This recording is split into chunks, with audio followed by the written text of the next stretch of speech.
De acuerdo con datos del Centro Nacional para la Prevención, Control del VIH y el SIDA, en México 4.500 personas mueren cada año por esta enfermedad y aproximadamente 12.000 personas se infectan cada año en el país, es decir, 33 personas cada día. Hoy hablaremos sobre la forma de evitar un contagio y por qué sigue habiendo contagios si ya tenemos información. Esto es Punto y Coma, bienvenidos.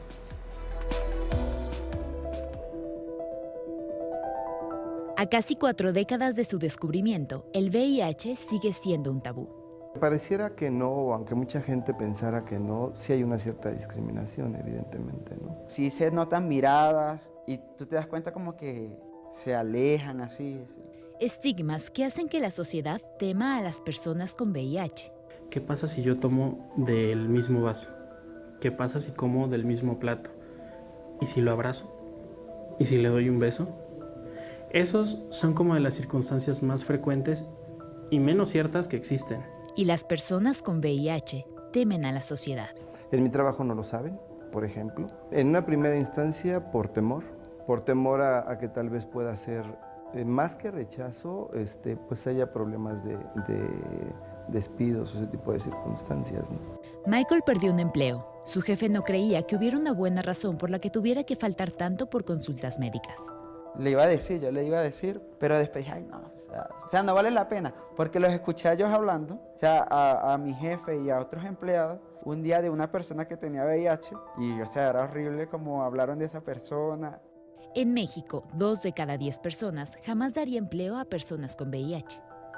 La familia es el primer círculo que ellos tienen para poder integrarse a una nueva vida.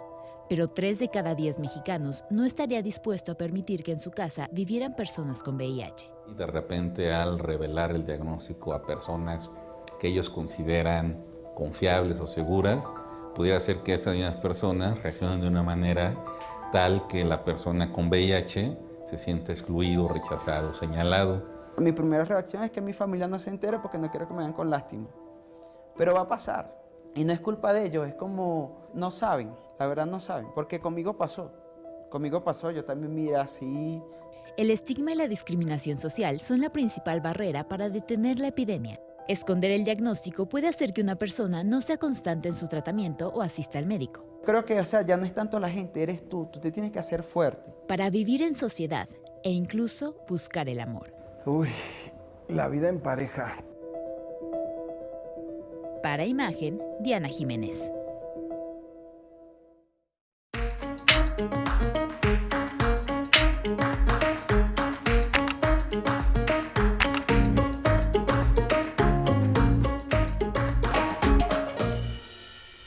Bienvenidos a Punto y Coma, yo soy Fabiola Guarneros y me da muchísimo gusto que iniciemos la semana con ustedes en compañía y con un tema de verdad muy polémico, muy interesante también, pero además que nos atañe porque pues hay, ya lo vimos en la información, estigma, discriminación, miedo a compartir con la gente, con la familia que tienes esta enfermedad, este virus, y eso hace que se propague más. Pero vamos a hablar de este tema y doy primero la bienvenida a mi queridísima Mariana H., que te extrañaba. Ay, yo también las extrañé, pero estamos de regreso para iniciar la semana. Te fuiste a la FIL. A la FIL de Guadalajara, todo un éxito y agarré, bueno, no les traje nada más que un catarrón, porque los salones estaban congelados, pero bueno, un éxito, rompió récord de asistencia, sí. 800,000 lectores, y pues ya nos quedamos con la post-FIL y la noticia de que el año que entra, así como ahora fue invitada a Madrid, la invitada de honor, el año que entra es Portugal, entonces pues ya tenemos la información, solo esperar un año. No, muy bien, pero muy bien. Y Paulina Silva, ¿cómo estás, Pau? Muy bien, gracias. Pues sí, retomar este tema. Y hay que recordar también que el viernes pasado, 1 de diciembre, se conmemoró el Día Internacional de la Lucha contra el VIH-Sida también. Y bueno, pues es justo por eso que vamos a hablar al respecto en Punto y Coma. Hay un tema muy grave porque en la Ciudad de México, nada más en la Ciudad de México, se detectan 8 casos diarios, es decir, 3,000 al año. Y eso que nada más estábamos hablando de la capital del país, ahora sin contar las 31 entidades del resto de la República. tan grave es el tema. Entonces nos hace preguntar de quién es la culpa, de la sociedad o de las autoridades. Quédense con nosotros. Sí, ¿les parece si hacemos un punto y coma? Ya había Mariana aquí, ¿verdad? Pero vamos a hacer la de suspenso. Vamos a hacer un punto y coma y regresamos, no se vayan.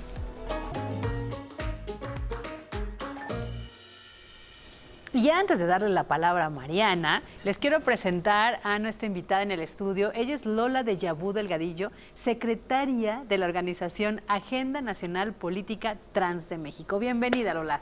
Muchísimas gracias por la invitación. Déjame darle la palabra aquí a Mariana, que viene con... No, es que lo que me impresiona un poco del tema, si dicen, vamos a hablar del VIH y SIDA, pues mucha gente dice, ay, bueno, pues ya sabemos, ya, ¿qué más se puede decir? A diferencia de nosotras que tuvimos, digamos, crecimos en un mundo sin SIDA y nosotros empezamos a descubrir, no sé si se acuerdan, pues éramos niñas, ¿no? Sí. Pero en las comidas familiares se hablaba de esto y se entiende que no se supiera nada en ese entonces y que pensáramos que tan solo con agarrar la mano de una persona con esta enfermedad nos íbamos a contagiar. Y vinieron películas, vinieron documentales, pero hoy en día, 2017, a punto de ser 18 todavía, hay un montón de cosas que causan controversia, ansiedad, ignorancia por parte de la gente, produce también todo este tipo de casos que hemos visto que ni siquiera en la familia a veces se habla del tema. Entonces no estamos fuera de lugar hablando una vez más de esto, ¿no? Exacto, sí, el punto es, no le cambie, de verdad, quédese con nosotros porque no es un tema que diga, hoy otra vez lo mismo, no. Es sorprendente con lo que nos encontramos, es decir, estigmatización, rechazo.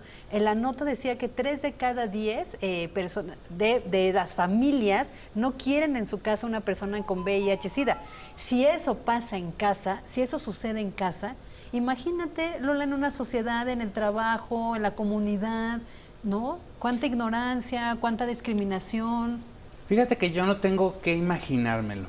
A ver. A nosotras nos ha tocado vivirlo.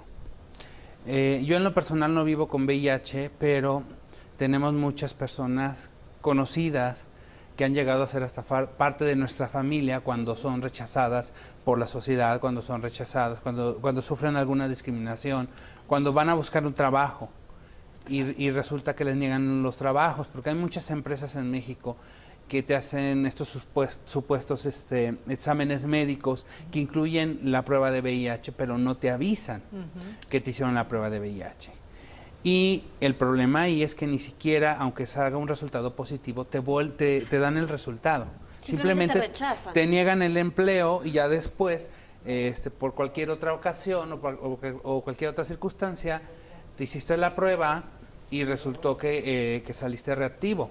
Entonces ya armas todo y dices, con razón me negaron el empleo. Ajá. Entonces, muy cierto, yo no diría que 3 de cada 10, de hecho, nosotros podríamos arriesgar un número de 5 de cada 10 familias no quieren a una persona con VIH en su casa, sobre todo en el tema del hogar de la mujer, porque por lo regular la mujer tiene más vulnerabilidad. La mujer, vivimos en una sociedad machista, por lo regular el hombre es el que lleva el virus al hogar. Entonces la mujer no tiene ni un método para protegerse, no puede decidir sobre protegerse, no puede decirle a su pareja, no, tenemos que usar protección. Entonces cuando la mujer se entera que tiene VIH, entonces por lógica hay un rechazo, porque la misma infección por el VIH es la prueba de la infidelidad. Claro. O sea, ¿siguen siendo los hombres más infieles que las mujeres? Bueno, en eso sí no te lo podría yo decir, te hablaría más de casos, o sea, okay. yo sí diría que hay mucho más casos de hombres que de mujeres. Okay. De hecho, ese es un gran problema en México, que por lo regular México reacciona a lo que hay. Si hay mayor número de hombres que tienen sexo con otros hombres, que son los que están en primer lugar de casos, entonces toda la prevención se va a ese grupo y dejan al lado a las demás. Si los hombres en general son los que más tienen casos, a la mujer queda relegada a un segundo lugar de prevención y de detección de VIH. De hecho, incluso cifras oficiales del gobierno de la Ciudad de México dice que al menos en la capital hasta el 2016 se registraron 30,000 casos de personas con VIH. en la capital. De esos 36,000 se registra una mujer por cada 12 hombres. Entonces estamos hablando que sí, la prevalecencia de este virus pues es más en hombres. Pero además, pues no sé cómo tratarlo aquí, Lola, porque se dice que los hombres gays tienen mucho más, son más propensos a contagiarse. ¿Esto es discriminación? ¿Esto es cierto? ¿Qué opinas tú? ¿Cuál es tu opinión al respecto? Aquí hay que ver dos circunstancias. Esto no tiene que ver ni con la orientación ni con la preferencia, sino con prácticas sexuales. Cualquier persona que tenga relación con otra, que tenga el virus y que no utilicen una barrera de protección, puede adquirir el virus. ¿Qué es lo que pasa? Si te fijas bien, no es tanto de tu orientación, tu preferencia y todo lo que vivas. Tiene que ver más con una cuestión de libertad sexual. Sí. Ojo, no libertinaje. Otra cosa es que las personas de la diversidad seamos más libres con nuestra forma de ejercer la sexualidad que una persona que ha estado viviendo en una sociedad muy religiosa que te dicen el sexo es malo, el sexo es malo, el sexo es malo.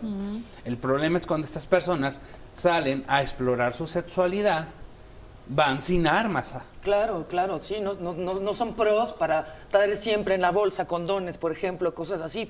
Y volvemos a la sociedad machista y prejuiciosa. Si a mí, por ejemplo, me encuentras, si sigo maquillaje y se me cae una bolsa de 4 condones, todo el mundo en maquillaje va a decir, ¡órale, te la pasaste bien en la fil! Claro. En lugar de decir, ¡ay, qué bueno! A ver, tienes relaciones sexuales, sí, y protegida. Aunque ¿no? Te diría, ¿te la pasaste bien en la fil? O si te sobraron 4, es que te faltó, amigui.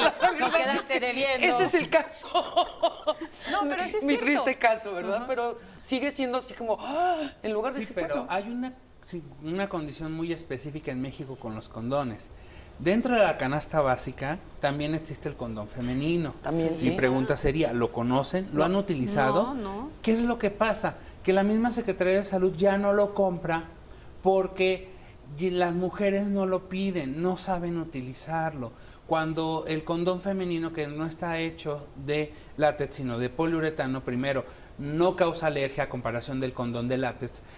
Segundo, sí puede proteger 100% contra la mayoría de infecciones de transmisión sexuales y sobre todo también para planear embarazos. Nosotros no estamos en contra de los embarazos, más bien hay que planearlos. Y el condón de la mujer puede ser utilizado hasta 8 horas antes.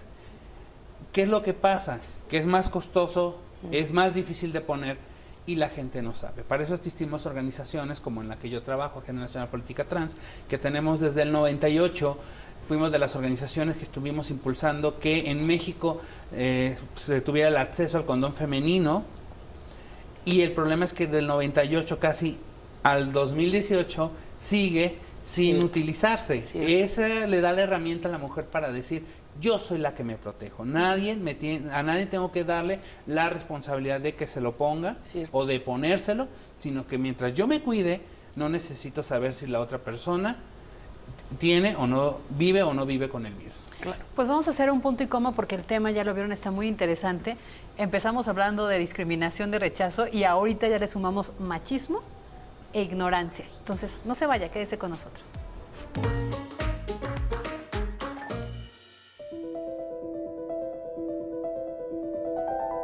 La prueba del VIH resulta positiva. El tratamiento le permitirá seguir viviendo, pero los temores continúan. ¿Qué pasará con el amor y la sexualidad? Pudiera hacer que la persona reciba esta noticia como una situación de castigo o de culpa tan grande que ellos y ellas mismas sientan que ya su vida sexual está completa y absolutamente cancelada. Y si tenía pareja, entonces lo que pensaba era en él, yo sí lo contagié, o sea, no me perdono eso, me culpaba muchísimo. el abandono puede influir negativamente en su tratamiento médico y hacer que ellos mismos rechacen la idea de tener una relación con otra persona con VIH. Pero lo primero que dije fue, no quiero una pareja positiva. Y yo creo que ahí radica, por ejemplo, un poco de mi parte de discriminación, y estaba sustentada en ignorancia. Las personas con VIH que llevan el tratamiento en tiempo y forma pueden tener una vida sexual activa e incluso tener hijos. Las parejas serodiscordantes, donde uno tiene el VIH y la otra persona no, cada vez son más comunes. El uso del preservativo y el tratamiento antirretroviral evitan el contagio, pero el miedo al virus aún es muy grande y aísla a los portadores de VIH. Socialmente no puedo salir con alguien que no sepa mi condición. Me siento súper incómodo. Lo más difícil es si la otra persona no tiene el virus. Siempre el rollo de, hijo, ¿en qué momento te digo? ¿No? ¿En qué momento te digo que tengo este diagnóstico? La mayoría se va, muy pocos se quedan. Actualmente, Sergio y Michael tienen a sus respectivas parejas, que junto a su familia han sido un pilar de su nueva vida. Yo creo que esa parte, a mí como una persona con diagnóstico de VIH, es fundamental para sentirte mejor, para salir adelante, para seguir, ¿no? Para Imagen, Diana Jiménez. Pregúnteselo usted mismo. ¿Tendría sexo con una persona que tiene el diagnóstico positivo del virus del VIH? ¿Qué hacemos? De entrada nos daría miedo, también por ignorancia. Pero ¿a qué se enfrenta la pareja, como decíamos? Uno está contagiado, el otro no. ¿Se puede llevar una vida sexual saludable? Bueno, mira, yo sí me tendré que regresar poquitito para preguntarte más bien. ¿Has tenido sexo con una persona que tenga el virus? Y si realmente lo has sabido. Exacto. Eso es lo más importante de esto. O sea, muchas veces nos vamos a los supuestos. Digo, porque una de las imágenes que más me brincó de ahorita de lo que acaban de pasar es que pusieron una imagen de mujeres con minifalda, tacones, y siempre nos vamos al estigma y la discriminación. Pensamos que, por ejemplo, las mujeres que ejercen el trabajo sexual, no prostitución, trabajo sexual, son, por ejemplo, en las estadísticas de mujeres, las que menos casos tienen. Son. Porque Se precisamente porque su cuerpo es su herramienta de trabajo. Son las que más se cuidan. Claro. Entonces, muchas veces nos vamos a grupos poblacionales de, bueno, los homosexuales, los gays, los hombres que tienen sexo con otros hombres, son los que más pueden tener. Los trans, ¿no? Las mujeres trans, ¿sí? Son las que más pueden tener. Aquí tiene que haber muchas circunstancias, pero regresando a la pregunta, ¿qué es lo que pasa cuando tu pareja tiene? Tiene que ver mucho con tu educación, muchas veces en cómo se dio, la comunicación que tengas con la pareja, porque el VIH, cuando se adquiere el VIH, ojo, aquí también tenemos que tener cuidado con el uso de palabras, es decir, contagiar crea demasiado estigma y discriminación. Entonces, decir que andas contagiando, que la persona está contagiada, le causa gran problema psicológico y aparte puede haber mucha discriminación social. Entonces, cuando la pareja adquirió el virus y se lo transmitió, o más bien, o no se lo ha transmitido, apenas están de que, bueno, tengo el virus, ¿qué hacemos? Por lo regular esas parejas se rompen. Claro, es muy difícil que una pareja serodiscordante llegue a tener una relación a largo plazo, pero sí las hay, gracias a que con el tiempo las parejas se van acercando a informarse, a ver cómo se cuidan, cómo cuidan a su pareja. Y una cuestión también muy importante es que últimamente se ha detectado y ya está comprobado científicamente que cuando una persona ya está indetectable, o sea que ya va bien su tratamiento, bien su cuestión de cuidados generales, como los deberíamos de tener cualquier persona, que no las tenemos. Solamente, por ejemplo, personas que se encuentran en esta situación hacen un cambio de vida completo, cuestión nutricional, psicológica, hasta sus horas bien de dormir. Cuando estás indetectable, es muy difícil que tú transmitas el virus. Oye, Lola, por ejemplo, vimos en el testimonio algo que también te lo pregunto. Tienes razón, o sea, para la persona que recibió el virus o que lo porta o que lo tiene, es muy difícil decirlo. Decía, voy a empezar una relación, ¿en qué momento se lo digo?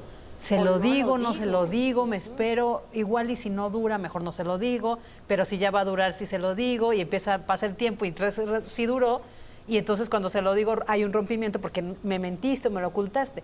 Pero te lo pregunto, no es nada fácil, porque para empezar, una sociedad, hoy ya sabes que está por los virus, por por el cambio climático, aunque no lo quieran creer, por el uso de medicinas y todo, hoy hay epidemia de piojos, así se llama, de piojos en todos lados.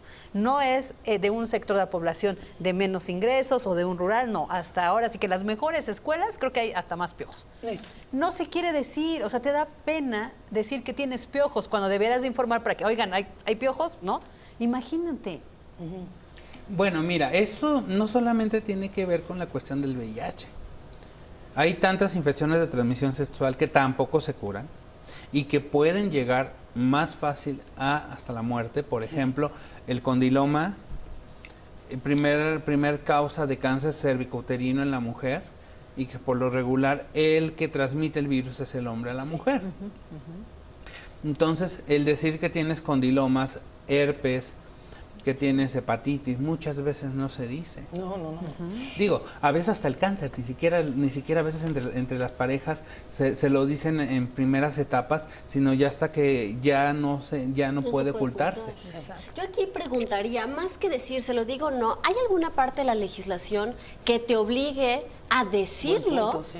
O sea, yo me entero que tengo VIH, estoy obligada a decirle a mi pareja que tengo VIH, no sé si eso está regulado. No estás obligado ni obligada. Aquí hay una situación muy importante, que por lo regular nuestra política en México es, la responsabilidad se la tenemos que dejar al otro, cuando la responsabilidad es personal. Es cierto. O sea, mientras yo me cuide, a mí no me importa lo que hagan los demás, lo que cargue o lo que tenga. Exactamente, porque que es más sencillo culpar a las demás personas. No me lo dijo, nunca me lo comentó, entonces es su culpa. A ver, ¿y dónde queda tu responsabilidad? Desde el momento que tú dijiste, quiero estar con esta persona, quiero tener intimidad con esta persona, ¿por qué entonces yo dejo de tener responsabilidad si él venía con otra característica? Pero, claro, yo me cuido. Sí, pero no siempre funciona de esa manera, porque por ejemplo yo estoy pensando en un matrimonio más o menos tradicional, ¿no? El hombre y la mujer, un heterosexual, matrimonio heterosexual. Entonces, digo más o menos porque él pues una canita al aire y el señor fue y se acostó sin protección con alguien, no sabemos si con un hombre o con una mujer, pero adquiere el virus. La chava pues también se le antojó, de pronto fue y se no, perdón, me estoy confundiendo. Sí. Bueno, no, la chava también ha tenido sus que veres, pero ella no está infectada, ¿ok? Entonces, ellos tienen relación sin protección porque son marido y mujer y se presumen fieles. El marido llega, no le dice y la infecta. Entonces, de pronto los dos están infectados y no se puede comprobar quién contagió a quién, ¿no? O no se pueden decir porque los dos se van a cachar, exactamente. Ajá, exactamente, mira, aquí lo más importante es que volvemos a esta situación, recordemos, a final de cuentas, aquí vivimos bajo instituciones creadas por el hombre y por la sociedad. El matrimonio ha sido creado por la misma sociedad como una necesidad con bases y con reglas que ya existen. ¿Qué es lo que pasa? Que también cada parte de esta institución tiene sus oportunidades, sus deberes y obligaciones. Por lo regular, los hombres sí tienen, hasta se les puede llegar a perdonar una infidelidad, sobre todo antes, a la hora de su exploración sexual, desde que empieza en la adolescencia, un hombre puede tener muchas relaciones sexuales y no hay problema, es un superhombre. Una mujer no puede. Una superperra. Exactamente. Entonces, aquí viene que cuando se junten, no importa cuál de los dos fue, el problema es que no hemos avanzado a decir, me quiero cuidar. Claro, nos tenemos que cuidar, porque en realidad es más fácil que se rompa una promesa de fidelidad a un condón. Sí. Seguro. Y en esta parte de poder decirle a la ciudadanía, tú comentabas hace un momento, Lola, que trabajan también con mujeres que han sido infectadas. ¿Qué tan frecuente o qué tan dispuestas están estas mujeres en pedirle a su marido con la que están casadas desde hace 10, 5, 15 años, que a partir de ese momento van a usar condón porque no se sienten seguras, porque a lo mejor presienten que su marido pues les está poniendo el cuerno? ¿Qué tanto se da esta situación? Mira, yo creo que es un cambio cultural que se está dando poco a poco. Pero para que una mujer pueda abiertamente y dependiendo de su estatus y nivel social, y perdón, no soy clasista, pero sí tiene que ver mucho de hasta de dónde vienes, podemos hablar de poder acceder a esto. De hecho, muchas veces también por cuestiones, ni siquiera llegan métodos de prevención a lugares muy alejados de las capitales o ciudades grandes. Aparte de eso, la cultura que hay dentro es, si el hombre tiene todavía la sospecha de que la mujer le engaña, puede automáticamente pedir el divorcio, o toda esta situación de los crímenes pasionales, y si la mató fue porque le pidió que usara condón. Está muy difícil, sobre todo ahorita en estos momentos donde también hay una cuestión migrante muy fuerte. Claro.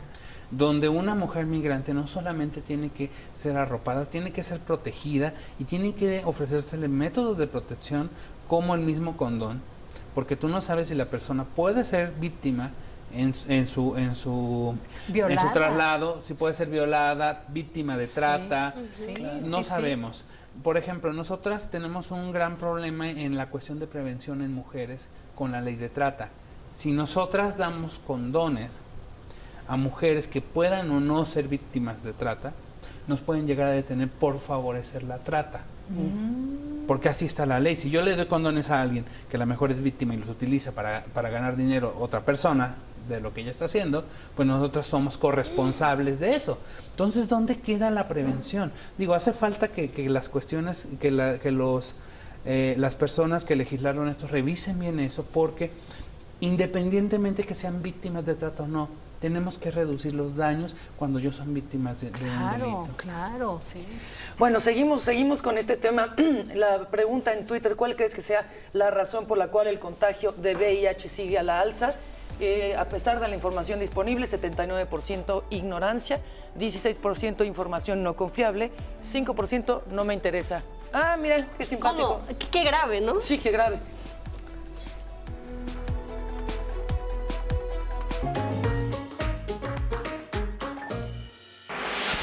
La desinformación es otro de los frentes contra los cuales se tiene que luchar para reducir el número de contagios del VIH. Alrededor de esta desinformación se han generado una serie de mitos en torno al virus y su forma de contagio. En este recuento de mitos, el primero por aclarar es el hecho de que ser portador del VIH no necesariamente significa que ya se tiene SIDA. En los primeros años de la pandemia se extendió el mito de que un simple contacto podría provocar el contagio. La vía más común para contagiarse es la relación sexual sin protección. Luego se encuentra el hecho de compartir jeringas en el consumo de drogas inyectables y el contagio de una madre a su bebé en el lapso del embarazo. Los expertos son claros, no hay contagios por usar baños públicos y por contacto con lágrimas, sudor o saliva de una persona infectada. Y tampoco los mosquitos son transmisores del virus. Otra de las terribles mentiras que incluso provocó actos de discriminación en todo el mundo fue el hecho de que los primeros casos fueron detectados entre la comunidad homosexual.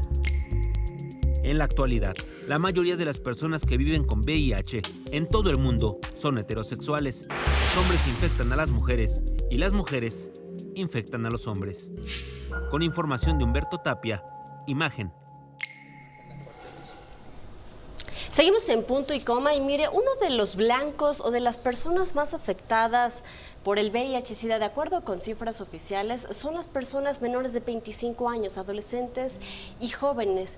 Y aquí, bueno, es de suma importancia utilizar el condón para prevenir no solamente el VIH, sino un embarazo o algún otro tipo de enfermedad de transmisión sexual. Y sí hay que decirlo, chicas, uno de los grandes ejemplos que sí, de repente puede ser un poco polémico, es el de Diana Llano, la delegada en Iztapalapa, que en febrero pasado, en la feria del Día de San Valentín, enseñó a los jóvenes a poner un condón con la boca, que fue criticada, polémica y lo que sea, pero de alguna forma está transmitiendo este mensaje. Incluso este sábado pasado también le dijo a los jóvenes, cojan rico, pero cojan con condón. Y Paulina, literal, ¡qué palabras! Yo no lo dije, lo dijo Diana Llano, pero de alguna forma funciona, claro, ¿no? Así es como hay que hablarle a los jóvenes, porque son un blanco muy importante y hay que hablarlo. Los jóvenes van a ser las generaciones del futuro y pues hay que prevenir todo este tipo de enfermedades. Ahora, esto es en el caso de que se use condón y promover el uso del condón, pero Lola, nos hablabas sobre una práctica de coito interrumpido en donde pues se abusa por parte de alguno de los dos de la pareja, sobre todo del hombre, en el que se ponen el condón y después se lo quitan. Bueno, O las ruletas, estos juegos en redes. Sí, mira, es parecido con el coito interrumpido, no es que en el coito interrumpido no se usa condón y al momento de eyacular la pareja se sale para no eyacular dentro de la persona. Acá no, acá lo que hacen es utilizar el condón y en el momento de terminar se quita el condón para hacerlo dentro de la persona. Entonces quiere decir que no sirvió de nada el condón. Pues no. Hay otras prácticas como jóvenes que buscan tener relaciones con personas que supuestamente tienen el VIH para ver si lo adquieren o no, una clase de ruleta rusa. Y si no, también está toda esta parte de tener relaciones sexuales sin condón con todo el mundo para ver cuánto tiempo duras sin adquirir el virus. ¿Por qué? Porque se le ha perdido un poco el temor a adquirir el virus.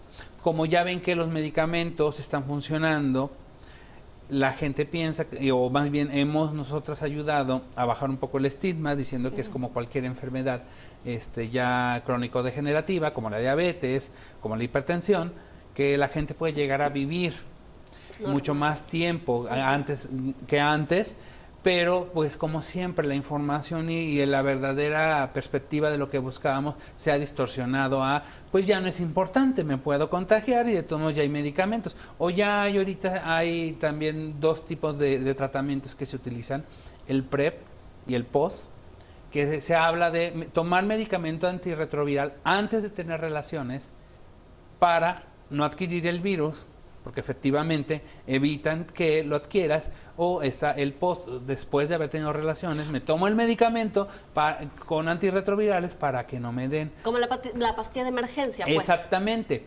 Okay. Aquí hay un problema, por ejemplo, sobre todo con el post, que se daba sobre todo después de una violación a mujeres o hombres que habían sufrido esta violencia.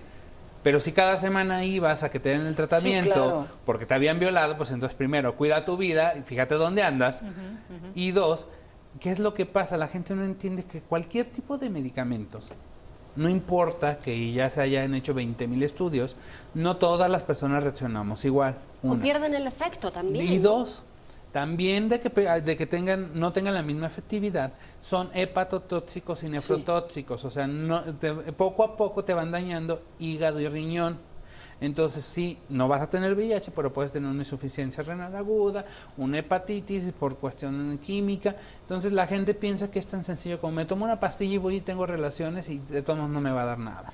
Entonces, hasta ahorita los métodos siempre es, la primer método de protección para no adquirir el virus por vía sexual es no tener sexo. Bueno, sí, claro. Digo, pero no es porque yo sea muy derechista, sí, no, pero al final de cuentas, si no quieres adquirirlo por vía sexual, no tengas sexo. Pero en caso de que sí lo vas a tener, pues protégete. Hay tantos métodos de protección, tantas formas, condones, cómo erotizar todo el uso de todas estas barreras para lo que es el Clean-Pack, los dedales, los guantes. Hay muchas formas de hacerlo. Y además, yo sé que es difícil esto, pero a la hora, la verdad, a la hora de la pasión, hay veces que haces tonterías, ¿no? Y es bien importante decir, a ver, no tiene nada de malo exigir, uno, que se ponga el condón, dos, tú cuidarte también, si tú tienes tu propia protección, hacerlo, porque luego a la hora de la calentura no estás pensando muy bien. Entonces, sí realmente tener como esta seguridad de decir, no, perdón, si no hay condón, entonces no hay sexo y punto, ¿no? Porque después las patadas de ahogado, ¿no? Porque es que me dio pena decirle, es que me gustaba mucho, ¿qué tal que se va y ya no me quiere? Todas esas cosas, al final es tu salud, ¿no? Finalmente, si pasa algo, te vas a estar dando de patadas. Y creo que nos falta mucho por avanzar en esa materia. Y me encanta lo que tú dices, o sea, la primera responsabilidad es uno y yo me cuido. Sí, así, claro. No me espero a que me digan, ay, tengo, no tengo, ¿no? Pero en eso siento que nos falta avanzar, porque hablabas incluso de comunidades indígenas, de comunidades alejadas, en donde en primera no llega la información o no llegan los tratamientos, ya no llegan los condones. Y la otra, tomaste un tema de violación. Hay violación recurrente, ni van por el retroviral. Pero ojo, a veces esta persona violada recurrentemente es por un padre, por el padrastro, por el hermano, por el tío, que además la tiene amenazada, ¿no? Y que ni siquiera es tan fácil denunciar. Mira, aquí hay un problema muy fuerte en México, porque todavía tenemos esta tendencia de que los niños y adolescentes no tienen derechos sexuales ni derechos reproductivos, a lo cual estoy de acuerdo. Pero el que no tengan todavía la capacidad de poder desarrollar o poder adquirir todavía estos derechos, no quiere decir que no les podamos dar información. La mayoría de los grupos, y perdón que lo menciono así, de derecha y religiosos, están en contra que, por ejemplo, a un adolescente ya de 12, 13 años se les hable de sexualidad, se le hable del uso del condón, hasta que sea mayor de edad, después de los 18 años, cuando estamos en los primeros lugares de embarazo adolescente, de violaciones. Sí, claro. Aquí no es cuestión de la moral, ni de la educación, ni de la educación tradicional que tenemos, ahora sí, perdón por decirlo así, machista en México. Es cuestión de educación sexual y cuestión de derechos humanos. El niño tiene también que, ya después de los 9, 10 años, los seres humanos tenemos la capacidad de ver si las cosas son buenas o son malas. Si los niños y niñas están expuestos a violencias sexuales, ya hasta solamente por redes sociales, ¿por qué no acercarles la información? El problema es que queremos seguir evitando, por cuestiones que nosotros y nosotras traemos, evitarles la información a ellos y a ellas, cuando lo único que hacemos es violentándolos y poniéndolos más en vulnerabilidad. Y aquí hay que mencionar, Lola, esto mencionaban, el machismo, la ignorancia, de repente el VIH, hay zonas donde pues surgen los contagios porque pues no hay condones, son zonas alejadas, pero también el VIH no discrimina. Hace un poco me llegó un caso de una pareja homosexual, independientemente de que sea homosexual o no la pareja, era una pareja de 2 jóvenes de 30 años con un título universitario, y este chico se enteró que tenía VIH, por alguna razón se fue a hacer la prueba, y dijo, es que solamente 2 veces en mi vida, tiene 30 años, solamente 2 veces en mi vida no usé condón, y en una de esas, pues me contagié, ¿no? Y con uno de ellos era su novio de hace 5 años.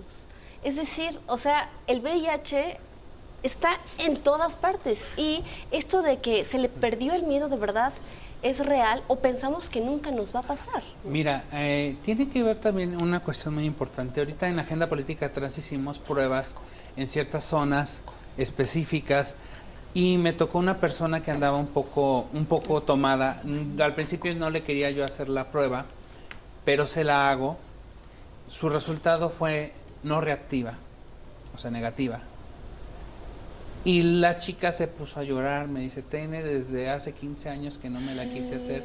Y yo tenía 15 años pensando que vivía con el virus porque mi pareja se murió de eso. Le dije, mira, qué horror, o sea, 15 años sin hacerte la prueba por miedo, y resultó que la chica no tenía el virus. Yo no me imagino ni siquiera todo lo que sufrió durante esos 15 años.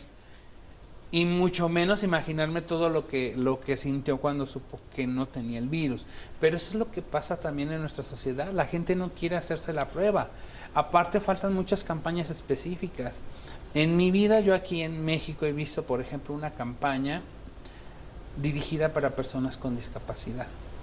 ¿También? O para personas adultas mayores. Ahorita ya hay hasta muchas personas adultas mayores que precisamente por la edad ya llegaron a ser adultos mayores y viven con el VIH durante 30 años. Entonces, ya es un tema que tenemos que voltear a ver. Pues muy interesante. Nos vamos a un corte, vamos a hacer un punto y coma, no se vaya, regresamos con más información.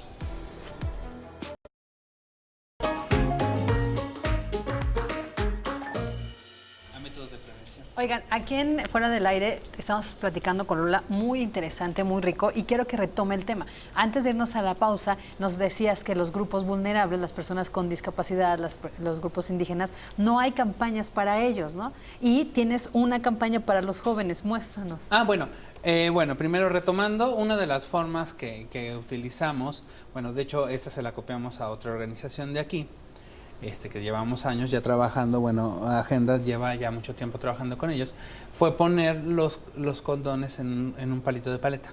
Claro.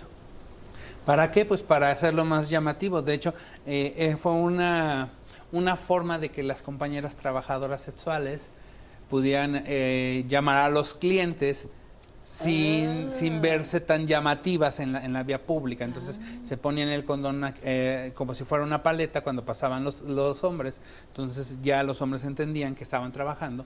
Entonces la hemos llevado a otro nivel y para protección. Pero sí hace falta prevenir, hacer campañas de prevención específicas en personas con discapacidad. Claro. Sobre todo, ni siquiera hay, por ejemplo, que yo sepa, folletos en braille o en sonido y otro tipo de campañas que son necesarias o campañas específicas. Se asume que no tienen que tener sexo, ¿no? Ajá, exactamente. Como en México y a nivel mundial hay la tendencia de pensar que las personas con discapacidad son personas asexuadas. Entonces no hay prevención, se piensa que no pueden llegar a adquirir el virus, pero pues los resultados o el número de casos indica otra cosa. O con las personas indígenas. Claro. Si ya solamente, por ejemplo, en las páginas que son específicamente para personas indígenas, de pueblos originarios u otros, puede haber, digamos, un folleto en maya, en Claro. náhuatl, en zapoteca, pero no hay campañas a lo grande, porque pensamos que estas personas solamente están en unas regiones. Y sí hay organizaciones civiles que a lo mejor hacen prevención en esas zonas, pero también hay una constante migrante en los pueblos indígenas. Sí, claro. Oye, hablabas de ese caso de una chica que durante 15 años estaba con el pendiente, ¿no? Creo que tengo el virus, se hizo la prueba, no lo tenía. Cuando vamos a hacernos la prueba, ¿cuánto tiempo después, digamos que si adquirimos el virus, cuánto tiempo después se manifiesta en una prueba? Mira, ahorita ya hay técnicas tan avanzadas que hasta una semana después de haber tenido la relación, puedes saber si ya sale positiva o no en la prueba. ¿Es algo que debemos hacer continuamente, una vez al año? Mira, ¿Qué recomiendas? por ejemplo, las personas que somos muy activas sexualmente se Ay, qué recomienda... presumida. Sí. Qué presumida. O sea, perdón, pero es que me puse en el papel de la población, es que... Ok, Sí, porque no, yo sí soy asexual. Pero por falta de quórum, no, no por otra cosa. Pero se recomienda que la hagamos cada 3 o 4 meses. Ah, mira. Por ejemplo, yo desde hace más de 20 años me acostumbré y me condicioné a cada 3 o 4 meses hacerme la prueba. Y tengo más de 2 años sin tener algún acercamiento sexual con nadie, pero yo me sigo haciendo mi prueba para que no se me quite o no perder la costumbre de siempre estar al pendiente de mi salud. Sin importar que seas ama de casa, universitario, o cuáles serían los 3 signos para decir que estás como en la población de riesgo. ¿Cuáles son precisamente los factores para tener riesgo? Uno, la primera es tener sexo. Una, claro. Okay. La segunda es haber tenido un accidente y haber recibido transfusión de sangre o te hayan puesto una transfusión de sangre en cualquier circunstancia. Y 3, estar embarazada. Okay. Si estás embarazada, los médicos en cualquier institución tienen la obligación de ofertarte la prueba de VIH. ¿Por qué? Porque si de por sí ya es muy difícil que la madre le transmita el virus al bebé, o sea, en menos del 20% del total de casos sin medicamentos llegan a transmitir el virus al bebé, ya con medicamento esto llega a bajar a menos del 2%. Okay. Entonces es muy importante que tengan las mujeres que se les oferte la prueba, ojo, ofertar, no obligar. Y hay que decirlo también, en la Ciudad de México, hablando solamente de la Ciudad de México, pero también ocurre en el resto del país, en cualquier centro médico, usted puede llegar a realizarse una prueba de ELISA, que así le llaman, totalmente gratuita. Aquí en la Ciudad de México tenemos 2 clínicas, la Clínica Condesa, una que está justamente en la Colonia Condesa y la segunda en Iztapalapa, que la abrieron hace cuestión de 2 años, sí, una cosa así, pero puedes ir y tienes que ir más o menos con 6 horas de tiempo para que te hagan la prueba, y no es que dure mucho, sino que en lo que te dan los resultados, y aparte te hacen como todo un estudio clínico de posibles enfermedades de transmisión sexual, o sea, es un examen muy completo, integral y es totalmente gratuito, es decir, lo único que necesitas es tiempo y bueno, De una vez decimos los horarios. En la Clínica Condesa de la Colonia Condesa abren por ahí de las 8 de la mañana y terminan hasta las 6 de la tarde. En Iztapalapa cierran a las 2:30, así es que más o menos ahí están los horarios. Y es importante porque lo dices tú, o sea, hay varios factores de riesgo. Y vamos a ir cerrando como empezamos el programa. Y por ignorancia no lo decimos, por miedo nos callamos y no vamos a hacernos las pruebas y vamos aplazando la enfermedad. Claro. Cuando si eres una ama de casa y tu marido te contagió, pues es mejor saberlo, Y tratarte. tomar acciones, tratarte por si quieres después tener un hijo, lo tengas sanamente. Y la otra parte es, si ves que está enfermo y empieza a haber síntomas, mejor infórmate y preverlo, ¿no, Lolo? Mira, aquí lo más importante es que siempre, con las políticas y como vivimos en México, siempre respondo a lo que pasa. Es muy difícil que planeemos a futuro. Yo creo que planear nuestra vida, hasta planear y hacer de nuestra salud una cuestión integral en nosotros mismos está muy difícil, pero hay que empezar por algo. Aparte, hay instituciones que hacen pruebas, no solamente de VIH, sino de sífilis, hepatitis, de otras más, y que son de sociedad civil o de organismos internacionales. Por ejemplo, nosotras en Agenda, de lunes a viernes, tenemos abiertos de 10 a 6, pero si cualquier persona nos llama y nos dice, son las 12 de la noche y requiero hacerme una prueba porque hasta ahorita puedo, no hay problema, atendemos a las personas. ¿En qué números y cómo encontramos tu asociación? Bueno, nuestra organización se encuentra en la Colonia Obrera, calle Juan Lucas Lasaga, número 81, exterior 1. Te voy a dar el celular a donde comunicarse, que es el 55 20 12 70 14. Otra vez. 55 20 12 70 14. Tenemos página de Facebook que se llama Agenda Nacional Política Trans de México AC. Y nuestro correo es agenda.pol.trans@gmail.com. Otra vez y despacio. agenda.pol.trans@gmail.com.